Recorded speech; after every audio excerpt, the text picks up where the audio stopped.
Hello बच्चों। तो आज हम लोग अकाउंट में चैप्टर नंबर 5 कंटिन्यू करते हैं, जो चैप्टर का नाम है एडमिशन ऑफ अ पार्टनर। देखो, इस चैप्टर में हमने अभी तक क्वेश्चन नंबर 13 तक के सम्स देखे थे ना। आज हम लोग इसमें फाइनल एक्सरसाइज का क्वेश्चन नंबर 14 का सम देखें।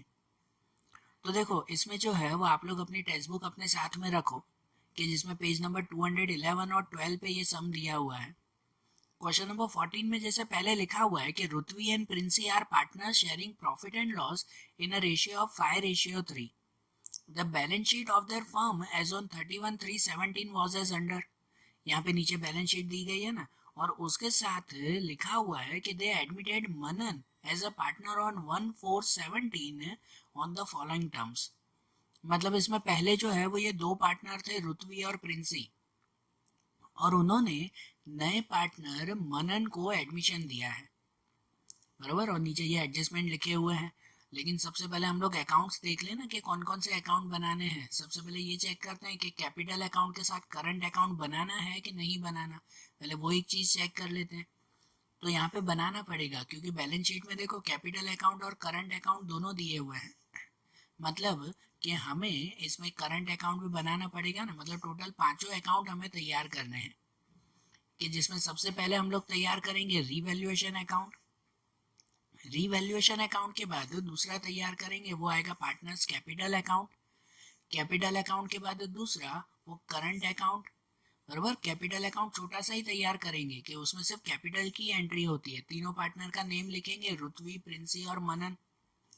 और उसके बाद ये करंट अकाउंट ये वाला तैयार करेंगे, वो थोड़ा सा बड़ा तैयार करेंगे कि उसमें थोड़ी ज़्यादा एंट्रीज होगी।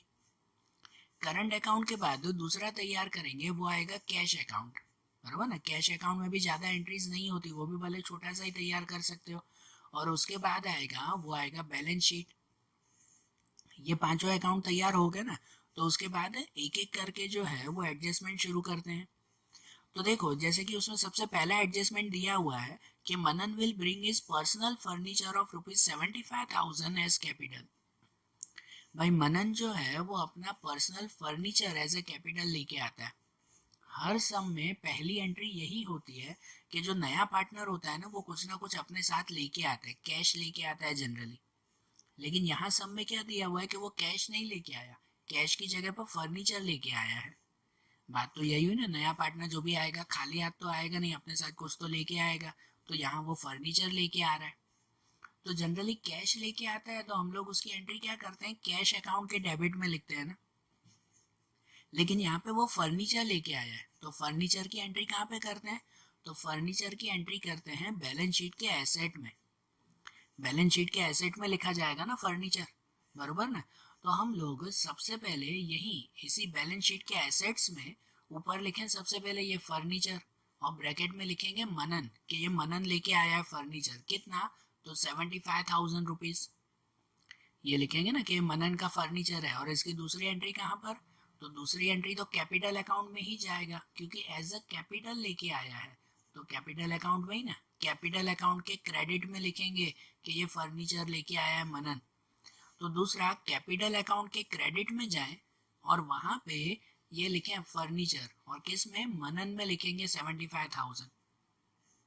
हमें तो ये पता ही है ना कि कोई भी पार्टनर घर से कुछ लेके आता हो, एज अ कैपिटल कुछ ले आता हो अगर, तो यहाँ क्रेडिट साइड पे लिखते हैं ना। जैसे ये फर्नीचर लिखा, अगर घर ले जाता हो ना अपने पर्सनल यूज के लिए, तो डेबिट साइड लिखते हैं। तो यहाँ पे ये फर्नीचर लिख दिया ना, बराबर।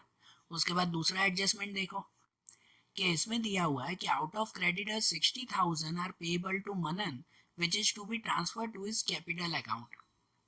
अब इसमें कैसे दिया हुआ है ये ध्यान से समझना, कि देखो ऊपर बैलेंस शीट में है ना कुछ क्रेडिटर दिए हुए हैं। क्रेडिटर्स कितने लिखे हुए हैं, 1,20,000। मतलब इनको हमें पैसे देने हैं ना, ये क्रेडिटर हुए ना हमारे। तो इस 1,20,000 में से सेकेंड एडजस्टमेंट में ऐसा लिखा हुआ है कि जो नया पार्टनर मनन आया ना, कि उनमें से 60,000 वो चुकाएगा, बरोबर, मनन चुकाएगा। और जो उसे कैपिटल अकाउंट में लिखना है। मतलब यहाँ इस सब में कैसे हो गया पता है, कि जो नया पार्टनर आया ना वो अपने साथ कैश नहीं लेके आया, वो अपने साथ दूसरी ये चीजें की है कि वो अपने साथ फर्नीचर लेके आया, और साथ में उसने कहा कि वो क्रेडिटर को पैसे चुका देगा 60,000 रुपीज। तो ये कैपिटल में कैश की जगह पर वो उसने जो है वो ये ऐसे ट्रांजेक्शन कर दिए। तो मतलब कि यहाँ पर जो क्रेडिटर 1,20,000 है उसमें से 60,000 मनन पे करेगा। तो हमें क्या करना होगा, क्रेडिटर में से माइनस कर देने होंगे ना उतने, क्या वो मनन पे करने वाला है। तो क्रेडिटर कहाँ लिखते हैं, लायबिलिटी में लिखते हैं। मतलब सबसे पहले बैलेंस शीट की लायबिलिटी में जाते हैं और वहाँ लायबिलिटी में हम लोग लिखें कि ये क्रेडिटर्स 1,20,000 के और माइनस डिक्रीज ब्रैकेट में लिखेंगे मनन, कि ये मनन पे कर रहा है, तो इसलिए डिक्रीज ब्रैकेट में मनन कितना 60,000। तो हमारे कितने क्रेडिटर बचे, तो 60,000 के ही क्रेडिटर हमारे बचे हैं। ये मैंने 60,000 यहाँ क्यों लिखा, बाहर क्यों नहीं लिखा मैंने, क्योंकि इसमें जो आगे सिक्स्थ वाला एडजस्टमेंट है ना, तो वो भी इसी का ही है, वो भी क्रेडिटर के ऊपर ही काउंट करना है। मैंने आपको पहले एक चीज बात ये बताई थी, आगे के चैप्टर्स में भी ये बात बताई थी कि जब भी कोई ऐसा सम करो ना तो पहले सभी एडजस्टमेंट एक बार रीड कर लिया करो, कि अगर कोई एक में ही दो बार एडजस्टमेंट हो तो, बरोबर। तो इसीलिए सिक्स्थ वाला भी यही करना है ना, तो मैंने अंदर लिखा, पर कोई चिंता मत करो, अगर आप लोग ये 60,000 बाहर भी लिख देते ना तो उसके बाद का एडजस्टमेंट फिर एडजस्ट हो जाता, और क्या, तो उसके बाद फिर हो जाता, तो ऐसी कोई चिंता की बात नहीं है। एडजस्टमेंट खाली ये समझो कि 1,20,000 में से वो मनन पे कर रहा है 60,000 रुपीज। तो उसने जो ये 60,000 पे कर दिए, तो इसकी दूसरी एंट्री कहाँ पे करेंगे, इसकी दूसरी एंट्री कहाँ जाएगी, तो यहाँ पे लिखा हुआ है कि it is to be transfer to his capital account. तो मतलब ये हमें कैपिटल अकाउंट में ही लिखना होगा ना, क्योंकि इसमें दिया हुआ ही है। नहीं तो जनरली अगर कोई क्रेडिटर पे करता है ना तो उसे करंट अकाउंट में लिखते हैं, कैपिटल अकाउंट में नहीं लिखते। लेकिन यहाँ मेंशन किया हुआ है सेकंड वाले एडजस्टमेंट में कि इसे कैपिटल अकाउंट में ट्रांसफर करना है, तो हम लोग भी कैपिटल अकाउंट में ही इसे ट्रांसफर करेंगे। मतलब कैपिटल अकाउंट के क्रेडिट में जाएंगे और वहां पे लिखेंगे क्रेडिटर्स और मनन में 60,000 रुपीज। मतलब ये मनन पे कर रहा है 60,000 के क्रेडिटर्स। समझ आ रही है बात है, ये क्रेडिटर को क्रेडिट में ही लिखेंगे ना, सही बात है ना ये। फिर उसके बाद थर्ड वाला एडजस्टमेंट देखें, ये सेकंड हो गया, आप थर्ड वाला एडजस्टमेंट देखें, उसमें ऐसा दिया हुआ है कि Manan will be given 1/5 share in future. तो ये तो जस्ट इंफॉर्मेशन है कि मनन का फ्यूचर में नया शेयर वो 1/5 है, मतलब फ्यूचर में कुछ भी प्रॉफिट या लॉस हुआ तो उसका हिस्सा 1/5 जितना होगा। ठीक है, ऐसे ये मेंशन किया हुआ है, ये तो इन्फॉर्मेशन हुई। फिर नंबर 4 वाला एडजस्टमेंट देखें, तो उसमें दिया हुआ है Manan will bring 40,000 as goodwill in cash. अब जो नया पार्टनर आता है तो अपने साथ गुडविल भी तो लेके आता है ना, तो यहाँ पे नया पार्टनर मनन वो 45,000 जो है वो गुडविल कैश में लेके आ रहा है। लेकिन उसी के ही साथ नंबर 5 में एडजस्टमेंट ऐसा दिया हुआ है कि goodwill of the firm is valued at 3 lakh. ये गुडविल की है इसीलिए साथ में ही गिना मैंने। 4 के साथ 5 वाला एडजस्टमेंट भी है कि पूरे फर्म की गुडविल, पूरे बिजनेस की गुडविल 3 लाख रुपए दी गई है। अब एक चीज ये ध्यान दिया करो कि जब भी पूरे बिजनेस की गुडविल दी गई हो ना, आपको यहाँ पे मेंशन है ना नंबर 5 में, जब पूरे बिजनेस की गुडविल दी गई हो तो सबसे पहले जो नया पार्टनर है ना उसके हिस्से की गुडविल खुद ही काउंट किया करो, कि उसके हिस्से की गुडविल ढूंढ लो और पता चलेगा उसमें कि वो जो कैश लेके आया ना 45,000, वो पूरे लेके आया है कि थोड़े बाकी भी हैं उसके। ये एक हिडन एडजस्टमेंट होता है, उसमें कोई क्लियर नहीं होता, लेकिन फिर भी हमें वो काउंट करना होता है। तो देखो इसकी काउंटिंग कैसे करेंगे ये ध्यान से समझना, कि यहाँ काउंटिंग में जैसे हमारी टोटल गुडविल दी गई है 3 लाख, फिफ्थ एडजस्टमेंट में दिया हुआ है ना, और उसमें अगर शेयर ऑफ मनन देखे ना तो देखो मनन का हिस्सा है ना 1/5 है, थर्ड वाला एडजस्टमेंट में दिया हुआ है कि 1/5 वो उसका हिस्सा है। मतलब कि अगर 3 लाख का 1/5 हम लोग अगर फाइंड करें ना, 3 लाख मल्टीप्लाई 1/5 तो वो हो जाता है 60,000 रुपीज। मतलब कि मनन के हिस्से की गुडविल है ना 60,000 रुपए है, 60,000, उसे 60,000 गुडविल लेके आनी है। ये मनन के हिस्से की गुडविल है, तो वो 60,000 लेके आया, नहीं लेके आया ना, वो कितना लेके आया, वो तो 45,000 ही लेके आया गुडविल में। मतलब 15,000 की उसकी गुडविल लेके आना बाकी है। देखा, ये कहीं पे मेंशन नहीं है, ये हमें खुद काउंट करना है, खुद समझना है, इसमें ये चीज ध्यान रखना। मतलब कि 60,000 की गुडविल में से Manan bring 45,000 as is goodwill and can not bring 15,000 rupees. कि वो 45,000 लेके आया है और 15,000 नहीं लेके आया, कि भाई वो शायद बाद में लेके आएगा ऐसा। तो अगर वो नहीं लेके आया है तो उसकी एंट्री भी तो हमें करनी पड़ेगी ना, जो आगे हमने रूल लिखवाया था चैप्टर के स्टार्टिंग में। तो उस रूल के हिसाब से कि अगर कोई नया पार्टनर गुडविल कैश में लेके आ रहा है, when a new partner bring his new goodwill in cash, तो अगर वो कैश में लेके आ रहा है तो एंट्री क्या करते हैं, तो कैश अकाउंट के डेबिट में लिखते हैं, कैश अकाउंट डेबिट में, और ओल्ड पार्टनर्स के कैपिटल या करंट अकाउंट के क्रेडिट में लिखते हैं। बराबर, यहाँ करंट अकाउंट दिया हुआ है तो करंट अकाउंट के क्रेडिट में हम लोग एंट्री करते हैं और वो से बांट देते हैं वो गुडविल। कैसे बांटते हैं, तो सैक्रिफाइस रेशियो में बांट देते हैं। मतलब वो जो 45,000 कैश में लेके आया है ना, उसे हम लोग ऐसे बांटेंगे, एक तो कैश के डेबिट में लिखेंगे और दूसरा करंट अकाउंट के क्रेडिट में पुराने पार्टनर को बांट देंगे सैक्रिफाइस रेशियो में। बरोबर। और दूसरा कि अगर वो पार्टनर अपनी गुडविल नहीं लेके आता है, when new partner cannot bring his share of new goodwill in cash, कि अगर वो गुडविल नहीं लेके आ रहा है, जो ये 15,000 की वो नहीं लेके आया, तो उसकी एंट्री भी तो करनी पड़ेगी ना। फिर से बोल रहा हूँ, ये हिडन एडजस्टमेंट है, इसकी एंट्री भूल मत जाना, नहीं तो आंसर नहीं बैठेगा। तो अगर वो 15,000 नहीं लेके आया है तो उसकी एंट्री हम लोग क्या करते हैं, तो उसमें न्यू पार्टनर्स कैपिटल या करंट अकाउंट डेबिट, जो नया पार्टनर है ना उसके डेबिट में लिखते हैं। अगर वो लेके आ रहा है तो कैश के डेबिट में लिखते हैं, अगर वो नहीं लेके आ रहा है तो न्यू पार्टनर के डेबिट में लिख देते हैं। और and to old partners capital और करंट अकाउंट क्रेडिट में, मतलब पुराने पार्टनर के ही कैपिटल या करंट अकाउंट में, यहाँ करंट अकाउंट बना हुआ है तो करंट अकाउंट में बांट देते हैं। कैसे बांटते हैं, तो वो भी सेक्रीफाइस रेशियो में ही बांटेंगे। बराबर। तो ये जो 15,000 गुडविल नहीं लेके आया है उसकी भी ये एंट्री करनी पड़ेगी ना, दोनों एंट्री हमें बतानी पड़ेगी ना, सही बात ना। और ये दोनों गुडविल 45,000 की भी और 15,000 की भी, दोनों ही हमें ओल्ड पार्टनर को सेक्रीफाइस रेशियो में बांट देनी है। बांट देते हैं ना ओल्ड पार्टनर को, कैसे बांटते हैं, सेक्रीफाइस में। तो पहले सेक्रीफाइस रेशियो तो ढूंढना पड़ेगा ना। सेक्रीफाइस रेशियो की फॉर्मूला क्या आती है, सेक्रीफाइस रेशियो की फॉर्मूला आती है ओल्ड माइनस न्यू रेशियो। तो यहाँ ओल्ड रेशियो तो आपकी टेक्स्ट बुक में दिया हुआ है 5:3, लेकिन न्यू रेशियो दिया हुआ है कहीं पे, नहीं दिया हुआ है ना।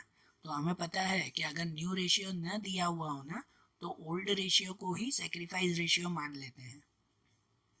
ठीक है, पहले भी ये बताया था कि जब अगर न्यू रेशियो ना दिया हुआ हो तो ओल्ड रेशियो को ही सेक्रीफाइस मानते हैं। मतलब इसका ओल्ड रेशियो कौन सा है, 5:3।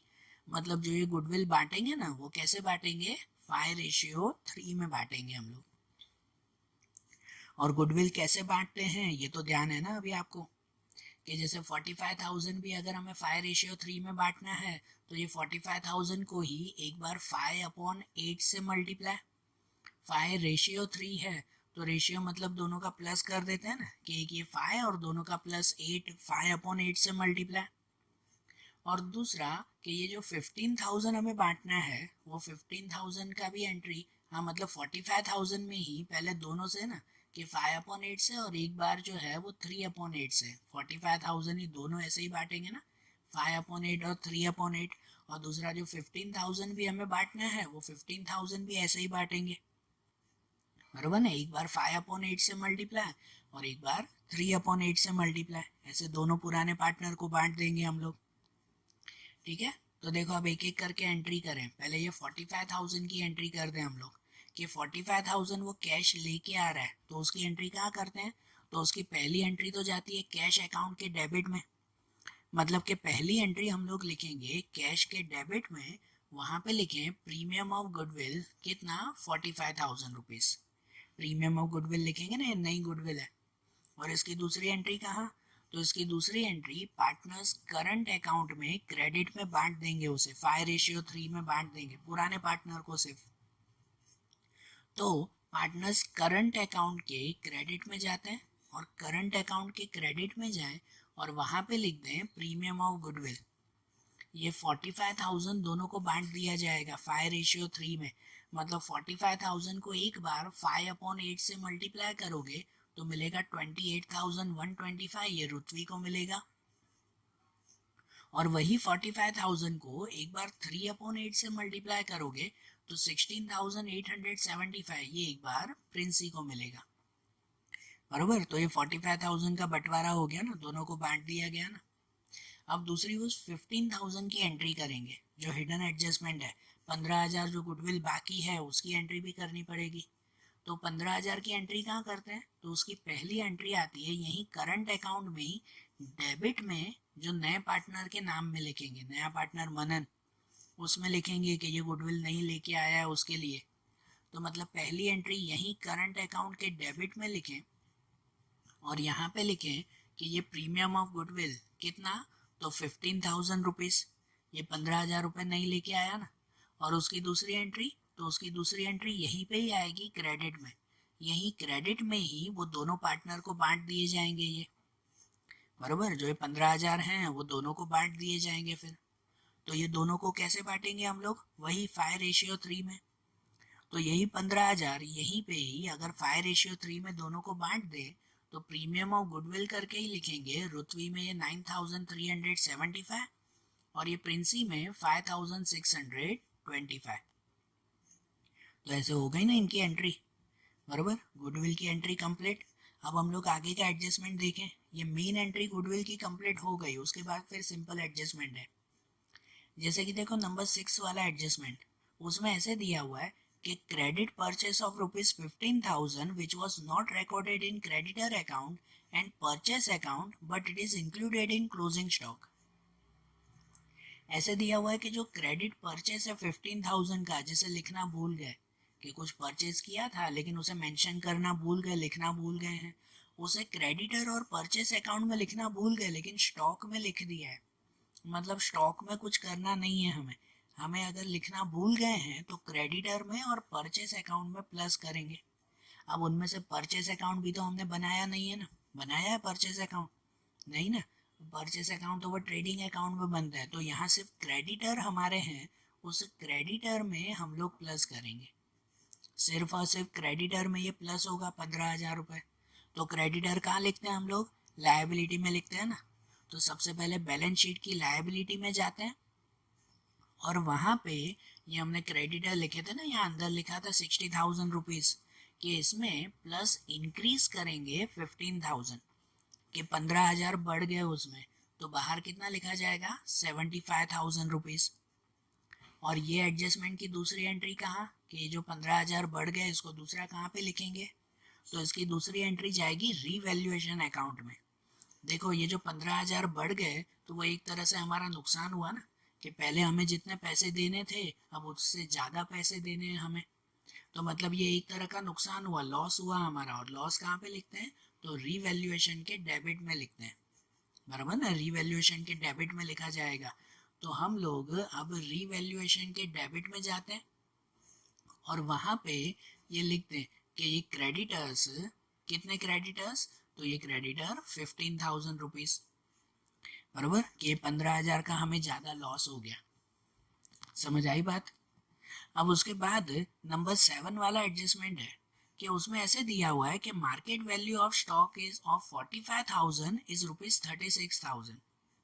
हाँ, अब ये वाला एडजस्टमेंट समझो, है सिंपल एडजस्टमेंट लेकिन लॉजिकली आपको थोड़ा सा कंफ्यूज करके दिया हुआ है ये। आपके बैलेंस शीट में पहले स्टॉक चेक करो कि स्टॉक कितने का है। तो आपके बैलेंस शीट में स्टॉक दिया हुआ है 60,000 का, मैं यहाँ रफ में लिख रहा हूँ कि 60,000 का आपको स्टॉक दिया हुआ है और उसमें एडजस्टमेंट ऐसा दिया हुआ है कि इसमें से market value of stock of 45,000 is 36,000। मतलब इस 60,000 में से 45,000 का ऐसा स्टॉक था, 45,000 का ऐसा स्टॉक था कि जिसकी मार्केट वैल्यू कम होके 36,000 हो गई। 45,000 की मार्केट वैल्यू कम होके कितनी मिल गई, तो 36,000 हो गई। मतलब कि उसमें 9,000 रुपए का नुकसान हो गया ना हमें, वैल्यू कम हो गई, 45 की वैल्यू कम होके 36,000 हो गई, मतलब कि 9,000 का लॉस हुआ ना हमें। सही बात है ना ये। और बाकी के समझो 60,000 में से 45,000 की वैल्यू कम हो गई और बाकी के जो 15,000 का स्टॉक होगा ये 45,000 का स्टॉक था, उसकी वैल्यू डाउन हो गई ना, लेकिन बाकी का जो 15,000 का स्टॉक होगा उसके बारे में कुछ भी नहीं दिया हुआ है, मतलब उसकी वैल्यू तो सेम टू सेम ही रहेगी ना। ये 60,000 में से ये 15,000 की वैल्यू तो सेम ही रहेगी, उसमें कोई चेंजेस नहीं। मतलब ऐसा देखो ना तो ओवरऑल हमें नुकसान सिर्फ 9,000 का ही हुआ, हमें खाली लॉस 9,000 का लिखना है। ये कंफ्यूज करने के लिए आपको इतना दिया हुआ है। खाली इतना समझो कि आपके एडजस्टमेंट में जैसे दिया हुआ है कि market value of stock 45,000 is 36,000, तो उसमें से खाली लॉस ढूंढा करो कि वैल्यू अगर 45 में से 36 हो गई, मतलब हमें 9,000 का लॉस हुआ, तो 9,000 का लॉस किस पे गिनेंगे, तो ये पूरा 60,000 पर ही गिनेंगे। पूरा स्टॉक तो हमारा 60,000 का ही है ना, उसमें से 9,000 की वैल्यू कम हो गई हमारी। समझ आई बात। ये 15,000 तो सेम टू सेम ही रहेंगे और इसकी वैल्यू खाली कम हो गई, तो ये वैल्यू तो हम लोग माइनस तो इसी में से ही करेंगे ना, 60,000 में से। तो ये स्टॉक कहाँ पे लिखते हैं हम लोग, तो स्टॉक लिखते हैं हम लोग बैलेंस शीट के एसेट में। तो बैलेंस शीट के एसेट में जाते हैं और वहां पे लिखें ये स्टॉक 60,000 का, और उसमें डिक्रीज हो गई वैल्यू 9,000 की। समझे, सिर्फ 9,000 की वैल्यू कम हुई, तो बाहर हम लोग अमाउंट लिखेंगे 51,000 रुपीज। और ये 9,000 की दूसरी एंट्री कहाँ करेंगे, तो ये 9,000 की दूसरी एंट्री रीवैल्यूएशन के डेबिट में जाएगी। लॉस हुआ ना, ये वैल्यू कम हो गई ना, तो रीवैल्यूएशन के डेबिट में। तो रीवैल्यूएशन के डेबिट में जाके लिखें कि ये स्टॉक, और स्टॉक में कितना लिखेंगे, 9,000 रुपीज। बरोबर, आई बात समझ में। अब उनके बाद वाला जो एडजस्टमेंट है, नंबर 8 वाला एडजस्टमेंट, उसमें ऐसा दिया हुआ है कि liability of workman compensation is ₹28,000। Workman compensation की लायबिलिटी, वो भी देखो आपके ऊपर बैलेंस शीट में दिया हुआ है, वर्कमैन कंपेंसेशन रिजर्व लिखा हुआ है ना, वर्कमैन कंपेंसेशन रिजर्व। पता है ना ये रिजर्व क्या करते हैं, तो वर्कर्स को अगर कोई भी तरह की प्रॉब्लम हो, उनका एक्सीडेंट हो जाए, उन्हें लॉस हो जाए या और कुछ प्रॉब्लम हो, तो उनके लिए ये पैसे, ये रिजर्व अलग करके रखते हैं, थोड़े से पैसे अलग करके रखते हैं ना हम लोग। तो भाई यहाँ पे 60,000 रुपीज हमने अलग करके रखे थे, और इस 60,000 में से क्लेम कितने का आ गया, एडजस्टमेंट में कितना दिया हुआ है कि हमें क्लेम देना है 28,000 का, 28,000 रुपए हमें वर्कर्स को देने हैं। सही बात है ना। तो बाकी के कितने बचे हमारे पास, तो बाकी के बचे 32,000 रुपीज। और ये 32,000 का क्या करेंगे, तो ये 32,000 फिर अपने पुराने पार्टनर को बांट देते हैं। सही बात है ना, ये रिजर्व वगैरह हम लोग पार्टनर्स को बांट ही देते हैं, लेकिन उनमें से पहले जो देना हो वो दे देंगे और बाकी का बांट देंगे। तो 60,000 में से 28,000 पहले वर्कर्स को दे देंगे, और बाकी के बचे हुए 32,000 वो ओल्ड रेशियो में, ओल्ड रेशियो मतलब कि जो 5:3 दिया हुआ है, उसी ओल्ड रेशियो में ओल्ड पार्टनर्स को बांट देंगे फिर। ठीक है, तो इनकी एंट्री समझना। सबसे पहले ये 28,000 की एंट्री कर देंगे कि 28,000 हमें वर्कर्स को अगर देने हैं, तो ये हमारी लायबिलिटी हो गई। अभी के अभी नहीं भाई, फ्यूचर में देने हैं हमें उनको, तो ये क्या हो गई हमारी लायबिलिटी। तो लायबिलिटी कहाँ लिखते हैं, बैलेंस शीट की लायबिलिटी में ही ना। तो सबसे पहले बैलेंस शीट की लायबिलिटी में जाते हैं और वहां पे लिखें ये claim of workman compensation reserve. ठीक है, वर्कमैन कंपेंसेशन का ये क्लेम आया, कितना क्लेम आया, 28,000 का, कि इतना हमें अब देना है। और बाकी के बचे 32,000, बस ये एक ही एंट्री इसमें, और बाकी की 32,000 की एंट्री। तो बाकी के 32,000 क्या करेंगे, तो उनके पार्टनर्स के करंट अकाउंट में ओल्ड पार्टनर्स को बांट देंगे ना। बरोबर ना। तो पार्टनर्स के करंट अकाउंट में जाते हैं, और उनके क्रेडिट साइड पे ये पार्टनर्स को मिल रहा है, इसीलिए अगर वो घर पे ले जाते हैं तो डेबिट में लिखते हैं ना। वैसे भी लायबिलिटी की कोई भी चीज हम लोग क्रेडिट में ही बांटते हैं। तो करंट अकाउंट के क्रेडिट में जाकर, यहाँ क्रेडिट में वर्कमैन कंपेंसेशन रिजर्व, वो 32,000 जो बचे ना, तो उसे 5:3 में बांटेंगे। कैसे बांटेंगे, 5:3 में, मतलब कि यहाँ पर 20,000 और इसको 12,000, ये ओल्ड पार्टनर को ही से बांटा हमने, रुत्वी को 20 और पिंसी को 12,000 मिल गए। बरोबर, तो ये वर्कमैन कंपेंसेशन रिजर्व, ये भी एडजस्टमेंट हो गया ना।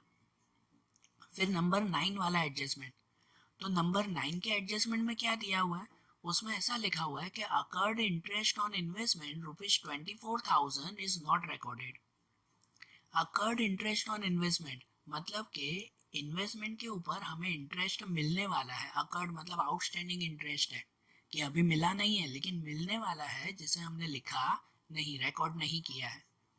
तो कोई भी आउटस्टैंडिंग इनकम हो, मतलब जो भी इनकम हमें मिलना अगर बाकी हो तो उसे कहाँ लिखते हैं, तो उसे लिखते हैं बैलेंस शीट के एसेट में, बराबर ना। आउटस्टैंडिंग इनकम है, मिलना बाकी है, तो वो बैलेंस शीट के एसेट में लिखा जाता है। तो मतलब अब हम लोग बैलेंस शीट के एसेट में जाते हैं और वहां पे सबसे पहले लिखते हैं इंटरेस्ट ऑन इन्वेस्टमेंट, जो मिलना बाकी है। कितना मिलना बाकी है, 24,000 रुपीज, बराबर ना। 24,000 वो इंटरेस्ट मिलना बाकी है। और इसकी दूसरी एंट्री कहाँ पर, तो इसकी दूसरी एंट्री जाएगी रीवैल्यूएशन के क्रेडिट में। कहाँ पे जाएगी, रीवैल्यूएशन के क्रेडिट में, कि ये हमारी इनकम है ना एक तरह से। तो रीवैल्यूएशन के क्रेडिट में जाते हैं और वहां पर भी लिख दें इंटरेस्ट ऑन इन्वेस्टमेंट 24,000 रुपीज। ये इनकम है इसलिए यहाँ पे लिख दिया हमने, बरोबर। आई बात समझ में ये। तो देखो यहाँ पे हमारी ये सब एंट्रीज हो गए ना, एडजस्टमेंट हो गया ना। अब क्या करें कि अब जो बैलेंस शीट में जो भी चीजें दी गई है उनकी एंट्रीज करते जाएं एक एक करके। तो देखो जैसे कि बैलेंस शीट में सबसे पहले दिया हुआ है लायबिलिटी साइड पे, तो वह है workmen's profit sharing fund. Workman profit sharing fund, तो देखो ये प्रॉफिट शेयरिंग फंड है, ये पार्टनर्स को बांटते नहीं है, ये तो वर्कर्स को कंपलसरी देना है हमें। तो जो चीज़ कंपलसरी वर्कमैन के लिए हो, मतलब कि वर्कर्स के लिए हो, तो उसे बांटी नहीं जाती। उसे कहाँ लिखेंगे, तो इसे डायरेक्टली लायबिलिटी में ही लिखा जाएगा कि ये हमारी लायबिलिटी है। तो वर्कमैन प्रॉफिट शेयरिंग फंड ये लायबिलिटी में लिखेंगे, बैलेंस शीट की लायबिलिटी में जाते हैं और वहां पे ये लिखें वर्कमैन प्रॉफिट शेयरिंग फंड। कितना लिखेंगे, तो 30,000 रुपीज लिखेंगे। ये लिखा जाएगा ना 30,000 रुपीज, बरोबर। फिर उसके बाद दिया हुआ लायबिलिटी में वो है क्रेडिटर्स। तो क्रेडिटर की एंट्री तो हमने कर ली ना, तो उसकी एंट्री हो चुकी थी। उसके बाद वर्कमैन कंपेंसेशन रिजर्व, तो ये भी बांट दिया था। वो 28,000 यहाँ लायबिलिटी में लिखे थे और बाकी के 32,000 हमने बांट दिए थे। फिर दिया हुआ है करंट अकाउंट। तो करंट अकाउंट कहाँ लिखेंगे, वो करंट अकाउंट में ही लिखेंगे। ये स्टार्टिंग का बैलेंस हुआ ना, वो बैलेंस ब्रॉड फॉरवर्ड ऐसे लिखते हैं ना हम लोग। तो मतलब ये स्टार्टिंग का बैलेंस कहलाया हमारा। तो करंट अकाउंट को कहाँ लिखते हैं हम लोग, करंट अकाउंट के क्रेडिट में। ये करंट अकाउंट के क्रेडिट में ऊपर लिखेंगे बैलेंस ब्रॉड फॉरवर्ड, कि जिसमें रुत्वी का 1,50,000 और प्रिंसी का 1,95,000। ये करंट अकाउंट भी हमने लिख दिया ना। करंट अकाउंट के बाद क्या दिया हुआ है, तो उसके बाद दिया हुआ है कैपिटल अकाउंट। तो कैपिटल अकाउंट भी ऐसे ही लिखेंगे ना, कैपिटल अकाउंट के क्रेडिट में जाके लिखें बैलेंस ब्रॉड फॉरवर्ड। ये कैपिटल अकाउंट का है। तो कैपिटल अकाउंट के क्रेडिट में जाते हैं और वहां पे लिखते हैं पहले ये बैलेंस ब्रॉड फॉरवर्ड, के बैलेंस ब्रॉड फॉरवर्ड कितना, तो रुत्वी में 1,20,000 और प्रिंसी में 90,000 रुपीज। ऐसे आ गया ना ये, बरोबर। लायबिलिटी की साइड हो गई। तो अब दूसरी कौन सी साइड लिखेंगे, तो अब दूसरा एसेट की तरफ देखें। तो एसेट में सबसे पहले दिया हुआ है बैंक। तो इस बैंक को हम लोग कहाँ लिखते हैं, तो ये कैश अकाउंट का ओपनिंग बैलेंस कहलाया। आप लोग बैंक को डायरेक्ट एसेट में भी लिख सकते हो तो भी चलेगा, बैलेंस शीट के एसेट में। नहीं तो फिर कि जो कैश अकाउंट हमने बनाया, हमने बताया ना कि जनरली वो कैश और बैंक अकाउंट दोनों ही कहलाता है। तो मतलब ये बैंक में जो दिया हुआ है 60,000 रुपीज, ये हमारा ओपनिंग बैलेंस कहलाया कि भाई साल के शुरुआत में हमारे पास 60,000 रुपीज पड़े हैं, बरोबर। तो इसका मतलब कि कैश अकाउंट के डेबिट में जाएंगे और कैश अकाउंट के डेबिट में जाकर जो है वो ये एंट्री लिखेंगे। ऊपर लिखेंगे ये कि balance brought forward, carry forward नहीं है, ब्रॉड फॉरवर्ड, BF आएगा यहाँ पे। तो बैलेंस ब्रॉड फॉरवर्ड कितना बैलेंस लेके आए, तो 60,000 रुपीज ये, बरोबर। उसके बाद बैंक के बाद दिया हुआ है डेप्टर्स। तो डेप्टर्स कहाँ पे लिखते हैं, डेप्टर्स लिखते हैं ना बैलेंस शीट के एसेट में। तो बैलेंस शीट के एसेट में जाते हैं और वहां पे ये लिख दें डेप्टर्स कितना, तो 90,000 रुपीज के डेप्टर्स। फिर डेप्टर के बाद दिया हुआ है स्टॉक। स्टॉक लिखा हुआ है ना, कितना 60,000 रुपीज, वो तो हमने पहले एंट्री कर दी थी स्टॉक की एंट्री। उसके बाद है बिल्डिंग। स्टॉक के बाद बिल्डिंग। तो बिल्डिंग कहाँ लिखी जाती है, यहीं पे ही ना, एसेट में ही ना, कि ये जो डेप्टर लिखे हुए हैं ना 90,000 के, उसके नीचे ही लिखे हम लोग बिल्डिंग 4,50,000 रुपीज, बराबर। बिल्डिंग की एंट्री हो गई। उसके बाद इन्वेस्टमेंट जो 1,05,000 का दिया हुआ है, ये इन्वेस्टमेंट भी कहाँ लिखेंगे, तो वो भी यही बैलेंस शीट के एसेट में ही, कि ये जो बिल्डिंग लिखी हमने उस बिल्डिंग के नीचे ही हम लोग लिखे अब इन्वेस्टमेंट 1,05,000 रुपीज, बराबर। तो ये एक एक करके सभी एंट्रीज हो गई ना। सब एंट्रीज हो जाए तो अब हम लोग क्या करते हैं, तो अब हम लोग क्लोजिंग करते हैं, बराबर। सब एंट्रीज हो गई, अब आखिरी में क्लोज करें इनको। तो देखो क्लोजिंग करते वक्त सबसे पहले क्या क्लोज करते हैं, तो वो आता है रीवैल्यूएशन अकाउंट। तो सबसे पहले रीवैल्यूएशन अकाउंट को क्लोज करें। अब यहाँ ध्यान दो कि ये रीवैल्यूएशन अकाउंट ऐसे बना कि इसमें डेबिट साइड का और क्रेडिट साइड का दोनों का टोटल सेम आया। दोनों का टोटल आया 24,000 रुपीज। मतलब किसी साइड पे कुछ भी बचा ही नहीं, दोनों साइड इक्वल हो गया यहाँ पे। ये रीवैल्यूएशन अकाउंट क्लोज होता है तो जनरली डिविजिबल प्रॉफिट या तो डिविजिबल लॉस मिलता है ना, प्रॉफिट या लॉस हमें मिलता है, यहाँ कुछ नहीं मिला। तो ये अकाउंट तो ऐसे ही क्लोज हो गया, इसको आगे लेके ही नहीं जाएंगे, क्योंकि यहाँ जो प्रॉफिट या लॉस मिलता है उसे आगे ले जाते हैं हम लोग करंट अकाउंट में, लेके जाते हैं ना करंट अकाउंट में उसे।